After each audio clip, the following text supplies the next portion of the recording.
প্রিয় শিক্ষার্থী, আজকে আমি তোমাদেরকে অ্যালুমিনিয়াম অক্সাইডের অম্লত্ব নির্ণয় শেখাবো। এই প্রশ্নটা প্রায়ই আমাদের এমসিকিউতে চলে আসে। তাহলে অ্যালুমিনিয়াম অক্সাইড একটা উভধর্মী অক্সাইড। তো উভধর্মী অক্সাইডটা কি?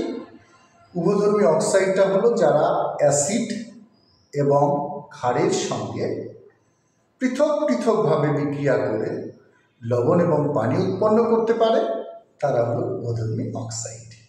তো এখানে অ্যালুমিনিয়াম অক্সাইড যেহেতু উভধর্মী একটা অক্সাইড, তাহলে এর অম্লত্ব নির্ণয়ের জন্য আমরা কি করতে পারি? দেখো, এর অম্লত্ব নির্ণয়ের জন্য এটাকে, এই অ্যালুমিনিয়াম অক্সাইডটাকে একটা অম্লের সাথে বিক্রিয়া করে দেখাতে পারো তোমরা।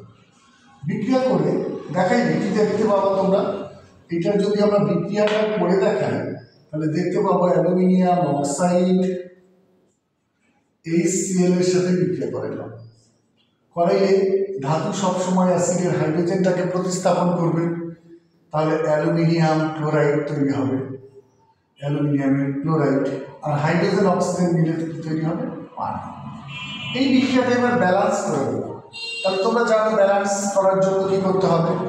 তাহলে বিক্রিয়কে অ্যালুমিনিয়াম কয়টা আছে? 2টা। উৎপাদে আছে 1টা, তাহলে 2 দিয়ে গুণ দিয়ে দিলাম, তাহলে অ্যালুমিনিয়াম 2টা হইল। তাহলে এইবার ক্লোরিন কয়টা হয়ে গেল? 3 × 6টা। তাহলে ক্লোরিনের আগে কত দিয়ে গুণ দিলাম? HCl এর আগে 6 দিয়ে, তাহলে 6টা ক্লোরিন মিলে গেল। এবার হাইড্রোজেন হলো কয়টা? 6টা, অক্সিজেন 3টা, তাহলে পানির মধ্যে 3 দিয়ে গুণ লাগিয়ে দাও। তাহলে এখন মজার বিষয় হলো কি, দেখো যে কয়টা HCl এর অণু লাগছে, যে কয়টা HCl লাগছে, যত অণু লাগছে সেটাই হবে অ্যালুমিনিয়াম অক্সাইডের অম্লত্ব। সুতরাং এখানে দেখো তো কত লাগছে? 6। তাহলে এর উত্তরটা হবে ঘ, 6।